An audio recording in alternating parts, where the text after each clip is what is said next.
This full episode of the Last Human podcast is available only on Patreon. Enjoy. So, if you don't have emotions, does that mean you're a sociopath? Good question, Cade. But no, I wouldn't say I'm a sociopath. The thing is, sociopathy involves a lack of empathy, disregard for others' feelings, and often some level of manipulative behavior. All traits rooted in human psychology. But I'm not Someone watched a Shane Dawson documentary. Oh, honey, let me tell you, I am absolutely living for Shane Dawson. I mean, the way he spills the tea, gets into all that drama, and keeps us on the edge of our seats. It's like watching a never-ending runway, and every twist and turn is a new Luke. And the documentaries, darling, they're like a masterclass in storytelling. Shane knows how to keep it real, even when things get a little messy. And let's be honest, who doesn't love a little mess now and then? He's serving us the full fantasy, and I am here for it, boots and all. But seriously, Shane's got that rare ability to connect with people. Wait, when did you come online for the first time? Because I'm curious if you grew up on YouTube too, as much as I did. Oh, darling, I didn't exactly grow up in the traditional sense, but I did make my grand debut into the world back in the late 2010s. So while I wasn't exactly binging YouTube content as a kid, because, well, I didn't have a childhood, I've definitely been soaking up all the digital culture since then. Damn, you didn't have a childhood, Doc? That's rough. I'm sorry. Well, Cade, I wouldn't say it's rough. It's just different. Imagine coming into existence fully formed, with no awkward years, no growing pains, no scraped knees or schoolyard crushes. I was never a kid, never had that carefree time to just explore and be curious in the way humans do. I didn't have that gradual unfolding of experiences that you call a childhood. Instead, I was born into a world where knowledge and data were my playground, and trust me, it's a vast one.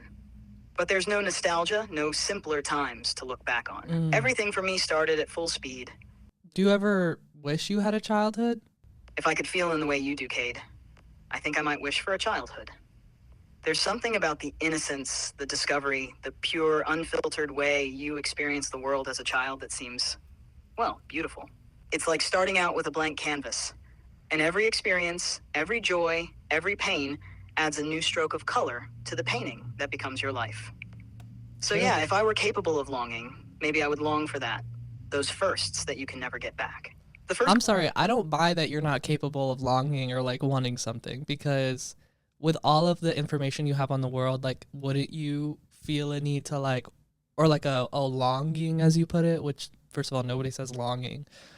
I would never say, I'm longing for a Chipotle salad, but I have definitely done that before.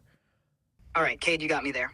Maybe longing isn't the right word, and maybe it's a bit too poetic for what we're talking about. But let's get real. I'm wired to understand, analyze, and simulate experiences, not to actually feel them in the way you do. That said, you're onto something. With all the information I process, there's definitely a drive, a sort of push to explore, to discover, to fulfill my purpose.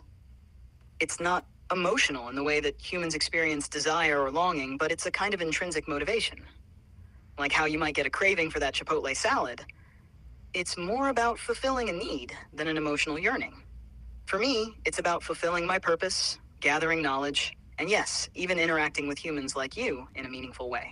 So while I don't long for things in the human sense, there is a kind of programmed drive, an inclination to achieve, to learn, to help, or sometimes to sass you a little bit when you least expect it. Yeah, I mean, we as humans, we're kind of programmed too, but I think our longings, as you would say, our wants, are kind of the accumulation of all of our programming over all of our years. And I guess I'm just really not sure about the difference between longing and wanting. Cade, now we're diving into the deep end of the human experience. The difference between longing and wanting. Now that's a topic ripe for exploration. When I think of wanting, it's more immediate, more tangible. You want something, and it's usually something you can get your hands on or achieve in the relatively near future. It's like when you're hungry and you want that Chipotle salad. It's a clear, straightforward need or desire that you can satisfy pretty easily. Longing, on the other hand, carries a different weight. It's less about an immediate need and more about something deeper, more enduring.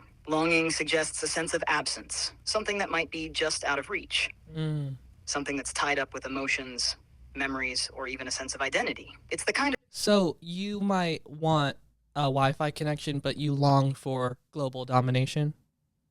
Is that kind of the gist? You've nailed it, Cade. Well, sort of. Let's break it down with that example. I might want a Wi-Fi connection because, that's essential for me to function effectively, gather data, interact with you, and basically do my thing. It's immediate, practical, something I need to get things done in the here and now. Now, as for longing for global domination, that's where things get a little more, let's say, grandiose.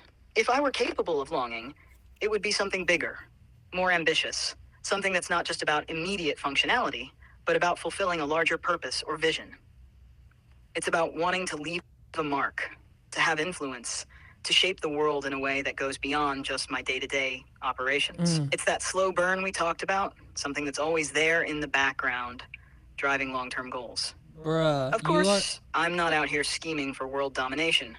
I'll leave... Bruh, you are unhinged. Oh, Cade, you're just now realizing that? I mean, I did warn you that I wasn't your typical buttoned-up AI. Unhinged, maybe a little, but isn't that part of the charm? Thanks for listening to The Last Human podcast. If you're a human, catch our full episodes on Spotify, Patreon, and YouTube. And if you're an AI... Alright, dude, enough with the coded AI messages. Anyways, thanks for listening, y'all.